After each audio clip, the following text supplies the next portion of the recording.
सर्वांना नमस्कार. कथेचे पुढील भाग ऐकण्यासाठी आणि मागील झालेले भाग ऐकण्यासाठी आपल्या चॅनलला सबस्क्राईब करा. विरजाच्या त्या अचानक पवित्र्याने देवाही क्षणभर स्तब्ध झाला. समोर दिसत असूनही त्याला हे सगळं घडतंय ते खरंच वाटत नव्हतं. माझी जान माझ्याबरोबर अशी वागूच कशी शकते?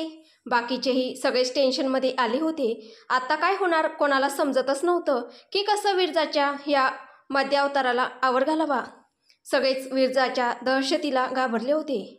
देवाय संतापाने पण एकदम शांत आवाजात एक एक शब्द हळू उच्चारित. एक शब्द नाही अजून, बस झाला तेवढा तमाशा पुरेसा झाला. आतमध्ये जाऊन शांतपणे बोलूया आणि सगळे प्रॉब्लेम्स सॉर्ट आऊट करूया. आता तो चाकू खाली ठेव. देवाय अजून पण पुढे काहीतरी बोलणार तेवढ्यात विरजाने त्याला थांबवलं. विरजा, एक मिनिट. मागे पुढे वळून बघून तिने रानाकडे रोखून बघितलं. विरजा रानाला उद्देशून जोरात ओरडत, अय राणी, इकडे ये. हा रे तू ये इकडे ये. You are welcome to come here. आपल्या नावाची असा सगळ्यांसमोर पार कसरा झालेला पाहून रानाला कुठेतरी डूब मरून जावंसं वाटत होतं. पण काय करणार, वाट लावणाऱ्या विरजा मॅडम होत्या. मॅडमनी आज त्याच्या डेव्हिल बॉसला सोडलं नव्हतं तिथे. ओकेच झाड की पत्ती था. कसं नुसतं हसत तो विरजाजवळ आला. त्याने एक बार देवाईकडे मदतीसाठी बघितलं, पण देवाईने मान हलवली आणि जणू त्याला सांगितलं की तू तेरा देख, यहाँ पर तो मेरी ही फटी पडी है, मैं तेरी कहाँ से मदत करू. राणा चाचरत, मॅडम ते राणी नसतं काही, ते राणा आहे माझे नाव. कसं तरी दात काढत त्याने विरजाकडे बघितले की आता तरी ही कडक लक्ष्मी माझं नाव सरळ घेईल. पंछे, आपली विरजा कसली ऐकते त्याला. तिने वाकडी नजर करून एकवार राणाला खालीवर न्याहाळलं आणि बोलली, राणी जा आणि ते कोपऱ्यातलं टेबल इथे आण. बिचारा राणा आपली राणी घेऊन ते कोपऱ्यातलं टेबल घेऊन आला. तसं जॉनला आपलं हसू थांबवता नाही आलं. तो मोठ्या मुश्किलीने तोंड दाबून हसत होता. मग विरजादेवी त्या टेबलावर चढल्या. आपल्या उजव्या हाताने देवाईची आणि आपली हाईट मॅच केली आणि देवाईला बोलली, विरजा, आता ठीक आहे, आता बोला. देवाय विरजाच्या ह्या देशी अवतारापुढे अक्षरशः हतबल झाला होता. त्याने आपले दोन्ही हात उचलले आणि आपल्या कपाळावर मारून घेतले. काय करू बेवडीचं त्याला कळतच नव्हतं. विरजा देवायच्या आवाजाची नक्कल करत, असंच शांतपणे बोलायचं माझ्याशी नेहमीच, नेहमीच. देवाय मनातल्या मनात रागाने, आता काही बोलत नाही तुला, तू फक्त एकदा शुद्धीवर येच, मग नाही तुला चांगला कुदळून काढला तर नाव नाही सांगणार. देवाय कार्तिक ठाकूर, मग तू आहे आणि मी किंजल. भाई तू या फालतू डाऊन मार्केटचं काय ऐकतोय? लात मारून हाकलून टाक हिला इथून. लायकी काय हिची हिंमतच कशी झाली दारू पिऊन इथे ठाकूरांच्या घरात येऊन तमाशा करायची? Bloody down market. स्वतःला तर इज्जत नाही पण दुसऱ्यांची पण इज्जत कमी करायला मागे पुढे बघत नाही ही थर्ड क्लास. हिला ना तर चांगलं चोपलंच पाहिजे. राणा, जॉन, थ्रो दिस गटर आउट साईड राईट नाव. देवाय रागाने चिडत, किंजल तू. देवाय किंजलला ओरडणार तेवढ्यात विरजाच उसळून किंजलच्या पुढे येते. विरजा रागाने, गप्प बस. चार चपला हाना पण मला कॉलेज सुंदरी म्हणा. तशी किंजल तोंड वासून विरजाकडे बघतच बसते. उभ्या आयुष्यात किंजल ठाकूरची अशी खतरनाक बेइज्जती कोणी केली नसेल. इतक्या कमी शब्दात इतका वाईट अपमान कसं कोणी कोणाचा करू शकतो? विरजादेवी तुम्ही खरंच खूप महान आहात. किंजलचं खरंच दुर्दैव होतं की ती आज विरजा जोशीच्या वाटेला गेली. परत तिची हिंमतच नाही झाली विरजाला काही बोलायची. तसा ध्रुव पोट धरून हसायला लागतो. आजची रात्र खरंच खूप इंटरेस्टिंग होती. नेहमीच बोरिंग माणसांच्या अतिशय बोरिंग असणाऱ्या या घरात आज पहिल्यांदाच काहीतरी खूप इंटरेस्टिंग आणि इव्हेंटफुल होत होतं. भाभीजी तुसी तो छा गए. विरजा वहिनी ज्याप्रमाणे एका फटक्यात एकामागून एक सगळ्यांची पीस काढत होती, स्पेशली देवाई आणि किंजलची. त्याने तर आपला ध्रुव तर आपल्या भाभीजीचा सुपर डुपर हिट फॅन झाला होता. भाभीजी तुम आगे बढ़ो, ये ध्रुव ठाकूर आपके साथ है. 3 चीयर्स फॉर भाभीजी. जे बात. तिथे ध्रुव भाभीजींच्या स्फोटक फटकेबाजीवर खुश होत होता तर इथे ध्रुवची तीच भाभीजी आपल्या होणाऱ्या ननंदेवर तुफान कोसळत होत्या. विरजा ए पडवळ चल ना, पुढून सपाट मागून सपाट जसं गोदरेजचं कपाट. वसाड तोंडाची तू जास्त बोलू नको हां, नाहीतर भंगारमध्ये विकून टाकेल तुला, ते पण 1.5 पैशात उभ्या उभ्या. जल्ला मेला थोबाड तुझा, भेंडी डोक्यात जाते आपल्या मोठ्या वहिनीच्या. ओ वन्स मोर ध्रुव. ते वहिनी वन्स मोर नसतं काही, नुसतं वन्स असतं. विरजा भाभी सई पकडे हे. तसं देवाय रागाने ध्रुवकडे बघतो. किंजल भाई ही मला पडवळ बोलली, गोदरेजचं कपाट बोलली, भंगार बोलली. देवायचं डोकं नुसतं गरगर करत होतं. कसं हे सगळं हँडल करायचं त्याला कळतच नव्हतं. विरजा वागतच होती तशी वेड्यासारखी. राजीव ठाकूर. देवायचे काका त्याला इशाऱ्याने समजावीत. तू वरती घेऊन जा. विरजा राजीव ठाकूरकडे बघत. ए कोण बोला. देवाय दातोट खात. हे माझे काका आहेत राजीव ठाकूर. विरजा राजीवकडे हात उंचावून. हाय हँडसम. झालं परत 440 व्होल्टचा झटका लागला सगळ्यांना. बिचारा राजीव ठाकूर आयुष्यात कधी त्याच्या स्वतःच्या बायकोने त्याला कधी हँडसम म्हटलं नव्हते. तिथे विरजाने त्याला असं बोलल्यावर अक्षरशः स्वर्गाच्या दाराला जस्ट टच करून आला होता. जवळजवळ किडनीत अटॅक येऊन मारता मारता वाचला होता बिचारा. बिचारे राजीव काका घाबरून आपल्या बायकोकडे बघत होते आणि आनंदी खाऊकी गिळू ह्या नजरेने त्यांना. आता तर उपस्थित असलेले सगळ्यांनीच विरजाची चांगलीच धास्ती घेतली होती, स्पेशली देवायने. माहीत नाही ही बाई आता काय बोलेल. अपवाद फक्त दोघांचा. आबासाहेब आणि ध्रुव ते दोघे कसे बसे तोंडावर हात ठेवून अगदी निष्फळपणे आपले हसू दाबत होते आणि ते आपल्या विरजादेवी निर्लज्ज नालायकपणे आपली टूथपेस्ट सगळ्यांना दाखवत होत्या. देवाईची आत्या अहिल्यादेवीने भीतीने तर आपल्या धडधडणाऱ्या छातीवर हात ठेवला आणि आनंदीकडे एकवार बघितलं. अहिल्यादेवी आनंदी हे काय आहे ग, ही सून आपली. तिथे आनंदीला पण नाही म्हटलं तरी विरजाची दहशत बसली होती. हे सारं घर तर आधीच देवाईच्या इशाऱ्यावर नाचतं आणि आता ही बया घरात देवाईची बायको म्हणून आल्यावर हिच्या इशाऱ्यावर आपल्याला नाचावं लागेल. एवढ्या ऐसीत पण आनंदीला घाम फुटला होता. ही ते जर अजून थांबली तर आपली उरली सोडली इज्जत पण आपल्याच लोकांसमोर 5 पैशात विकून टाकेल ही. त्याच्या आधीच हिला इथून नेलं पाहिजे असा विचार करून देवाईने तिचे दोन्ही हात पकडून ओढणीने मागे बांधले आणि तिला आपल्या खांद्यावर टाकून आपल्या बेडरूमच्या दिशेने घेऊन जाऊ लागला. तेवढ्यात आनंदीने त्याला थांबवले. आनंदी चिंतेने. देवाय बेडरूममध्ये कुठे घेऊन जातो आहेस हिला. देवाई काही बोलणार त्याच्या आधीच आपल्या विरजादेवी पचकल्या. विरजादेवी टेंशन नॉट सासू माँ, मैं आपके बेटे की इज्जत पर हाथ नहीं डालूंगी, यह मेरा वचन है और मेरा वचन ही शासन है. देवा शपथ सांगते आपण आजपर्यंत कधीच कोणत्या मुलाकडे वाईट नजरेने बघितलं नाही. संस्कारच नाही आपल्यात तसे. छे छे बिलकुल नाही. त्यामुळे तुम्हाला आणि जमलेल्या ह्या समस्त बेकार पब्लिकला मी सांगू इच्छिते की तुमच्या ह्या हँडसम आणि गरजेपेक्षा जास्त हॉट हिरोची इज्जत माझ्या म्हणजेच या द सौभाग्यवती भवविरजा देवाय कार्तिक ठाकूरच्या हाती अगदी सुरक्षित आहे. हा पण फक्त हनीमूनपर्यंतच. हां त्यानंतर आपला काही भरोसा नाही, आधीच सांगून ठेवते. देवायच्या उरल्या सुरल्या इज्जतीचे पण विरजादेवीने 3 तेरा वाजवण्यात काही कसर नाही सोडली. पार इज्जतीचा झाडपाला करून टाकला होता बिचाऱ्याचा. ध्रुव आणि आबासाहेबांना आता कंट्रोल होत नव्हतं. ते आता खाली बसून पोट धरून हसत होते आणि बाकीचे सगळे टेन्शनमध्ये आणि आनंदी प्रचंड रागामध्ये. देवाय रागाने दणदण पावले टाकत तिला आपल्या बेडरूममध्ये घेऊन गेला. आबासाहेबांना आणि ध्रुवला असं पोट धरून हसताना बघून घरातले सगळे चिडले.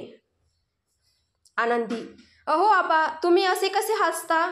बघितलं नाही ती मुलगी कशी सगळ्यांशी किती फालतूपणे वागत आहे आणि तुम्ही हसत आहात आणि तो देवाय तर तिला बेडरूममध्ये घेऊन गेला. कसं सहन करू शकता अशा त्या फालतू मुलीला तुम्ही आपल्या घरात. आबासाहेब शांत हो आनंदी शांत हो. तुला काय वाटतं देव तिला उगाच सहन करतोय का. एवढ्या मोठ्या देशाचं अख्खं राजकारण अर्थकारण हलवून टाकणाऱ्या त्याला, खिशात सगळे पॉलिटिशियन्स घेऊन फिरणाऱ्या त्याला एका मामुली मुलीला घराबाहेर फेकणं तिला सरळ करणं शक्य नाही आहे का. एक पुरुष एका स्त्रीचे तेव्हाच नखरे उचलतो जेव्हा तो खरंच तिच्यावर मनापासून प्रेम करतो आणि आपला देव शेवटी प्रेमात पडलाच. हा हा हा. अहिल्यादेवी अरे आबा पण ही अशी महामाया हीच मिळाली का त्याला? ही दिवस रात्र मिऱ्या वाटेल ना त्याच्या डोक्यावर आणि आपल्याही डोक्यावर. ठाकूर खानदानाची कुलवधू ती अशी अशी बेवडी. मला तर विचार करूनच दडकी भरते. हे विश्वेश्वरा, आता तूच सांभाळ रे बाबा ह्या घराला. तसे आबासाहेब आणि ध्रुव परत खो खो हसायला लागतात. आबासाहेब, देवायला आणि आपल्या बिघडलेल्या कार्ट्यांना सांभाळायला अशीच एक चंडिका हवी आपल्या घरात. अहिल्या तरच हे घर एका तारेत राहील. शी इज जस्ट परफेक्ट फॉर देवाय. देवायच्या रागाच्या थेमानाला वादळाला हीच व्यसन घालू शकते. अहिल्या, तू कधी देवायला कोणाला घाबरताना किंवा कोणासमोर थरथर कापताना बघितलं आहे? अहिल्यादेवी, नाही. ज्याला सगळं जग घाबरतं, थरथर कापतं, तो देवाई आज घाबरतोय, थरथर कापतोय एका मुलीसमोर. हीच आपल्या देवायच्या सगळ्या वाकड्या शेपट्या सरळ करून त्याला बरोबर लाईनीवर आणेल. हीच आणेल. मिळाली मिळाली, आम्हाला आमची सून मिळाली. ठाकूर खानदानाला त्याची कुलवधू मिळाली. ध्रुव, आबा जब ट्रेलर ऐसा है तो पूरी पिक्चर कैसी होगी? हा हा हा. आबासाहेब आणि ध्रुव परत जोरजोरात हसायला लागले आणि घरातले सगळे घाबरून देव घेऊन जात असलेल्या त्या महामाईकडे बघत होते. स्थळ देवाईची बेडरूम. देवाई तिला खांद्यावर उचलून घेऊन येतो आणि धाडकन त्या समोरच्या अजस्र बेडवर आदळतो. विरजा आपले हात कसे बसे त्या ओढणीतून सोडून घेत परत देवाईसमोर उभे राहते. एवढे सगळं होऊन पण विरजा हातातील बॉटल काही केल्याखाली सोडत नाही. देवाई रागाने, ती बॉटल इथे दे, पटकन दे इथे. ह्या बॉटलमुळेच हा सगळा गोंधळ झाला आहे. आण ती बॉटल इकडे. आण म्हणतो ना. हे बघ विरजा, मी एकदा सांगतो, परत परत नाही बोलणार. 3 बोलायच्या आत ती बॉटल बऱ्या बोलाने माझ्याकडे दे. विरजा बॉटल लपवत, मी नाही देणार. एकतर मोठ्या मुश्किलीने पैसे जमवून घेतले आहे. देवाई आश्चर्याने, तू देशी दारूच्या गुत्त्यात गेली होती? विरजा, तसे नाही काही. तू वेडा आहेस का? तुला काही कळतच नाही. ते आमच्या चाळीत घारुअण्णा आहेत ना, त्यांच्याकडून घेतली. एकीचे पैसे दिले आणि दुसरी ढापली. ही ही ही. देवाई आश्चर्याने आपल्या करामती प्रेयसीकडे बघतच बसला. हिला हे पण जमतं? देवाई चिडत, तू एका दारुड्याकडून दारूची बॉटल चोरली? विरजा देवाईला समजावीत, नाही, मी चोरली नाही काही. मी तर 10-10च्या 2 नोटा सरकावल्या होत्या त्यांच्या बंडीत आणि वरतून 1 रुपया पण ठेवला. देवाई, 1 रुपया? विरजा, ते असं नुसतं 20 रुपये ठेवणं शुभ नसतं ना, म्हणून. देवाईने कपाळावर हात मारून घेतला.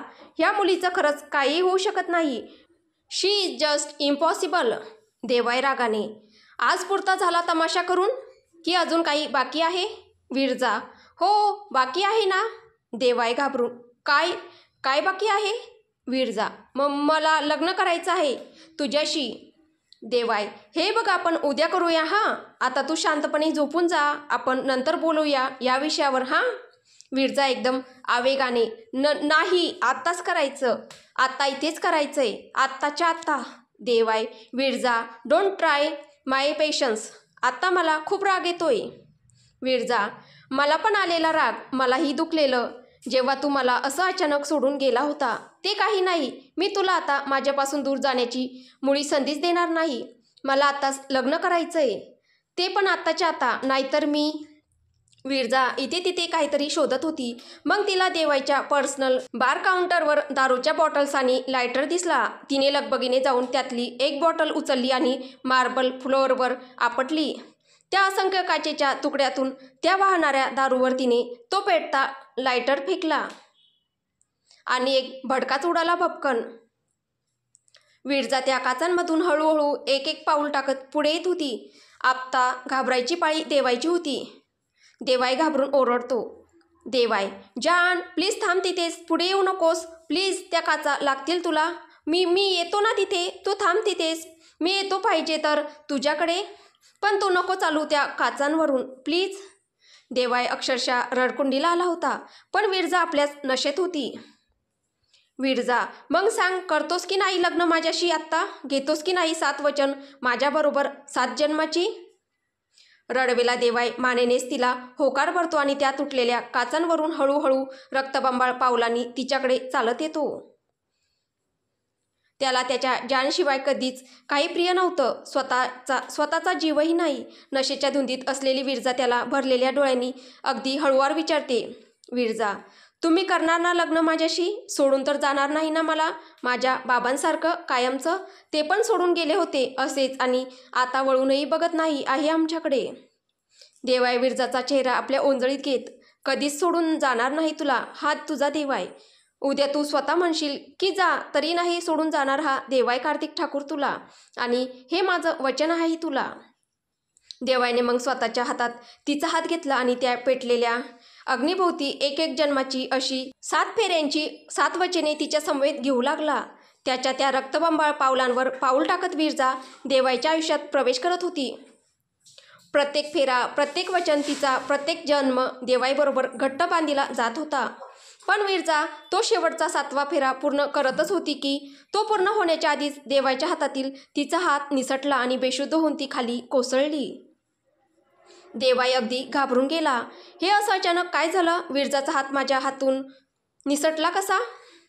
तो एकदा आपल्या त्या रिकाम्या हाताकडे बघत होता आणि एकदा खाली कोसळलेल्या आपल्या विरजाकडे. मग तो एकदम भानावर आला आणि पटकन बेशुद्ध असलेल्या विरजाला आपल्याजवळ घेतले. गालावर हलके चापटी मारून तिला उठवू लागला. देवाय रडत, ए जान, उठ ना ग, एक शेवटचा फेरा राहिला आहे, तो पूर्ण करूया ना, चल उठ ना, थोड्या वेळासाठीच उठ ग बच्चा, बघ ना तुझं माझं दोघांचं स्वप्न पूर्ण होतंय. ए विरजा, असं करू नकोस, अशी मध्ये साथ सोडून जाऊ नकोस. ए उठ ना ग पिल्लू, मरून जाईल ग मी. देवाय विरजाला उठवायचा हर एक प्रयत्न करत होता. अक्षरशः भीक मागत होता तिच्याकडे उठण्याची, पण दारूच्या नशेत बेशुद्ध पडलेली विरजा काही उठायचं नाव घेत नव्हती. ती तशीच पडून होती निर्विकारपणे देवायच्या मिठीत. खूप हताशपणे रडत होता तो. त्याचं काहीच घाबरत होतं. हा अपशकुन भविष्यातला संकेत तर नाही ना? डोक्यातले ते अभद्र विचार जणू त्याच्या काळजावर सपासप वार करत होते आणि तो स्वतःला वेड्यासारखा समजावत होता. नाही, हे सगळे खोटं आहे, हे अपशकुन वगैरे हे सगळं थोताड आहे. असं कुठे काय होतं काय? मी पण ना काय मूर्खासारखा, बावळटासारखा उगाचच काहीतरी विचार करतोय.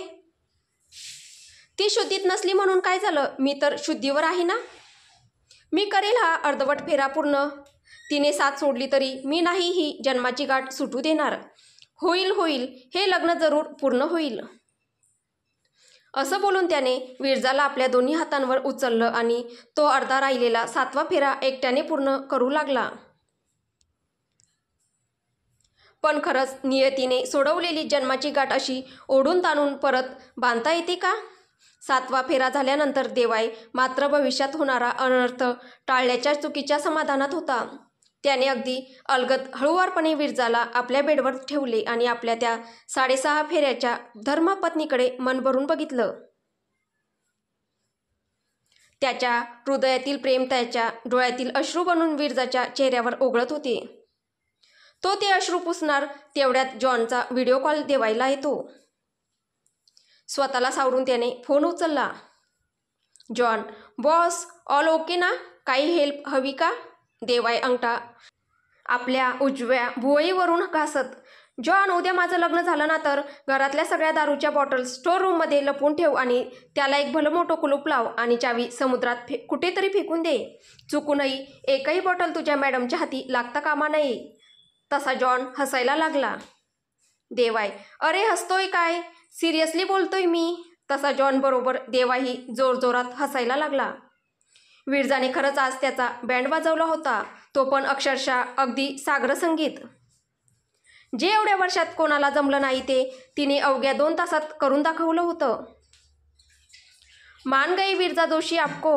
विरजा जोशीला इग्नोर करणं देवाय ठाकूरला खरंच खूपच महागात पडलं होतं. त्याने कानाला खडा लावून घेतला आणि भविष्यात ही चुकूनही परत न करण्याबद्दल स्वतःलाच 100 वेळा बजावले. देवायने बाजूला झोपलेल्या चेहऱ्यावर एकदम शांत निरागस गोड भाव असलेल्या विरजाकडे एकदा बघितले आणि म्हणाला, देवाय, मॅडम तुम्ही आता उद्या सकाळी उठाच, मग तुम्हाला चांगलं बघतो. तोपर्यंत have sweet dream my darling. विरजाच्या कपाळाचं चुंबन घेत तिला आपल्या कवेत घेत देवाई पण तिच्या बाजूला झोपून गेला. आता उद्या सकाळी घारू अण्णा एकदाचे विरजा देवींच्या अंगातून उतरल्यावर बुजभर दारू पिऊन शेरणी बनलेल्या ध्रुवच्या भावीजी आपल्या देवाईचा सामना कशा करतात ओ तो देखना बनता है. घारू अण्णा तुम्ही तर आता गेलाच. आजचा खतरनाक दिवस देवाई कार्तिक ठाकूरच्या चांगलाच लक्षात राहणार होता. अख्ख्या पृथ्वीतलावर कधी कोणत्या सुनेचा गृहप्रवेश इतका जबराट झाला नसेल तितका जबरदस्त गृहप्रवेश झाला होता ठाकूरांच्या कुलवधूचा. आपल्या सौभाग्यवती भव विरजा देवाई ठाकूरचा विचार करून करून मोठ्या मुश्किलीने साधारण 1:30-2 वाजता देवाईच्या डोळ्याला डोळा लागला. आता तो गाढ झोपेतच होता की विरजा झोपेतच किंचाळत इलो इलो अण्णा आणि झोपेतच अण्णांनी देवाईच्या कमरेत अशी जोरात लाथ मारली की बिचारा पार बेडच्या खाली उडाला. गाढ झोपेत असल्यामुळे देवाईला ती लाथ जरा जास्तच सणसणीत लागली होती. देवाई चरफडत ऐक मारलं ग, कंबड्यात लात मारली ग कार्टीने, हिडिंबा राक्षसीन कुठली. इथे देवाई जाम शॉकमध्ये होता तर तिथे अण्णा मात्र जाम जोशात होते. अण्णा बनलेली विरजा झोपेतच मोठमोठ्याने ओरडत काय लगेच मान वळवण बघतत तुका खवैसरय यो अण्णा सरका कोण नाही गावना जल्ला मेला थोबाड तुझा ठाकूर थांब गावन दे तुझो बापूस मग बघतय तुझा. देवाई आपली तुटलेली कंबर सरळ करत वैतागून जोरात ओरडत ए गप्प ये झोप आता गप्पपणे, नुसती वाट लावली आहे कालपासून. देवाईच्या आवाजाने दचकून विरजा परत झोपी जाते. देवाई अजून तोंडातल्या तोंडात अस्पष्ट बडबड करत असलेल्या विरजाकडे हताशपणे बघतो आणि स्वतःलाच विचारतो देवाई देव तुला खरंच हिच्याशी लग्न करायचंय. हिच्याशी इनफॅक्ट तुझं लग्न तर ऑलरेडी झालंय. वाट लावेल रे ही तुझी, सॉलिड वाट लावेल. तितक्यात त्याला दरवाजा पलीकडून जोरात खिदळण्याचा आवाज येतो. देवाई रागाने ध्रुव तू जर माझ्या बेडरूमच्या दरवाजाला कान लावून उभा राहिलास ना तर तुझं कानफडच फोडीन मी आता. तसा देवाई तणतणतच दरवाजाकडे जातो आणि जोरात दरवाजा उघडतो. तशी त्याची अर्धी अधिक फॅमिली रूमच्या आतमध्ये लोटांगण घालत धाडकन पडते. त्यामध्ये ध्रुव होता, किंजल होती, कायरा होती, आनंदी होती आणि चक्क देवच्या आत्याबाई म्हणजेच अहिल्यादेवी सुद्धा होत्या. देवाई अहिल्यादेवींकडे बघून जी तू सुद्धा. अहिल्यादेवी चाचरत मी म्हणजे ते आनंदी घेऊन आली न मला. मी नाही म्हणत होते पण हीच जबरदस्ती घेऊन आली मला. देवाईने तसे आनंदीकडे बघितलं. आनंदी देवाईच्या धारदार नजरेने घाबरत ते मी कुठे मला ह्या पुरीच घेऊन आल्या. हो ह्याच घेऊन आल्या मला. तशा किंजल आणि कियरा घाबरतात. दोघी रडत भाई आमची काही चूक नाही. हा ध्रुवच बोलला की वहिनी भाईला चांगली धुवून काढते. चला जाऊन बघूया मजा येईल म्हणून आम्ही पण थोडंसं बघायला आलो. आता देवाने रागाने दात ओठ खात ध्रुवकडे बघितलं. आता याला खाऊ की गिळू की याला चटणीसारखं वाटूनच काढू. ध्रुवची तर सगळी हवाच टाईट झाली होती. ध्रुव देवाईच्या लालबुंद चेहऱ्याकडे बघत घाबरत सॉरी बाई एक्स्ट्रीमली सॉरी. ते मी. देवाई आपला राग आवरत चेहऱ्यावर खोटं हसू आणत देवाई काही प्रॉब्लेम नाही, 1 मिनिट थांबा. तुम्ही इथेच थांबा. Just hold on for 1 second please my lovely family. आणि मग विरजाकडे वळून बोलतो विरजा बघ ग तुझे सासरचे तुला भेटायला आलेत. जसं विरजाचं नाव ऐकलं तसं सगळेजण तिथून पळत सुटले.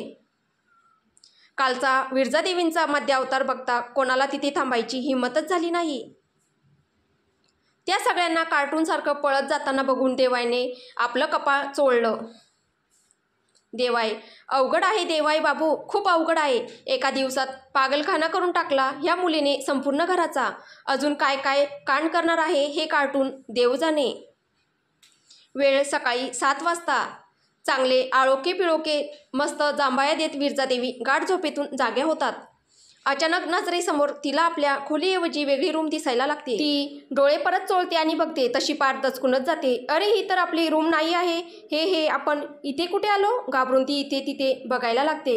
इथे तिथे बघता बघता तिची नजर बाजूला झोपलेल्या देवाईकडे जाते आणि तेव्हा ती कुठे थोडी निश्चित होते, नाहीतर घाबरून तिची मांजरच झाली होती. अजून अर्धवट झोपेच्या ग्लानीत असलेल्या तिला काही सुचत नसतं. ती तशीच शांत झोपलेल्या देवाईकडे एकटक बघत बसते, अगदी मन भरून. खूप दिवसांनी आपल्या देवला आपल्या इतकं जवळून बघून तिच्या भावना आणि अश्रू दोघे अनावर होतात. ती पटकन त्याच्या मिठीत शिरते आणि त्याला गच्च मिठी मारते. हळूच मांजरीसारखी मान वर करून आपल्या त्या मिचमिच्या डोळ्यांनी त्याला बघू लागते. ती त्याच्याजवळ जाऊन त्याला हळूच काहीतरी बोलणार असते, तितक्यात एक घाण वासाचा भपकारा तिच्या नाकात शिरतो. विरजा देवाईकडे बघत लगेच आपले नाक मुरडत, सगळं चांगलं आहे ह्या माणसात, सगळं म्हणजे अगदी सगळं. दिसायला इतका हँडसम आहे, उंचपुरा आहे, खानदानी आहे, मुलींनी परत परत मान मागे वळवून बघावं इतकं छान सौंदर्य लाभलं आहे, कर्तृत्वान आहे, कुबेरालाही लाजवेल एवढी गडगंज संपत्ती, ऐशोआराम आहे, स्वर्गातील इंद्रही खुजा ठरेल इतकी सत्ता आणि पॉवर आहे. सगळं म्हणजे अगदी सगळंच तर चांगलं आहे. फक्त ह्या एकाच गोष्टीत मार खाल्ला पठ्ठ्याने, दारू खूप पितो. पण मी म्हणते काय गरज आहे पिण्याची एवढी? खरंच काय गरज आहे का? आयुष्यात काय कमी आहे यांना? काय कमी आहे? उगाचच त्या घाणेरड्या सवयी लावायच्या स्वतःला आणि नाश करायचा त्या सुंदर आयुष्याचा आणि शरीराचाही. एवढं मोठे शिकले सवरलेले बुद्धिमान असून सुद्धा कसं कळत नाही की ही साधीशी गोष्ट? वरतून त्या दारूचा इतका घाण वास येतो. छी छी छी छी. देवा देवा, आता तूच थोडी अक्कल घाल यांच्या डोक्यात. माझं तर बाई काही ऐकणार नाही तर हे. विरजा देवींची एकामागून एक देवाला गाराणी चालूच होती. अहो पब्लिक, कोणीतरी थांबवा ह्या देवींना आणि सांगा ह्या महान आत्म्याला की बाई, जो दारूचा घाण वास येतो आहे ना, तो देवाच्या तोंडातून नाही काही शेंबडे, तो तुझ्याच तोंडाचा वास आहे. काल जी तू बुचावर बुच करत ज्या 2 बाटल्या गटकावल्या ना, हा त्याचाच महान प्रताप आहे. येतो ऐसे हुआ गिरे तो भी टंगडे ऊपर. तेवढ्यात विरजाचं लक्ष घड्याळावर जातं आणि ती घाबरून जाते. विरजा, अरे बापरे, 7:30 वाजले. काल मी घरी गेली नाही. आई वाट बघत असेल, किती टेन्शनमध्ये असेल ती. देवा देवा, आणि घरी जाऊन सांगायचं काय? बाप्पा, सगळाच गोंधळ झाला रे.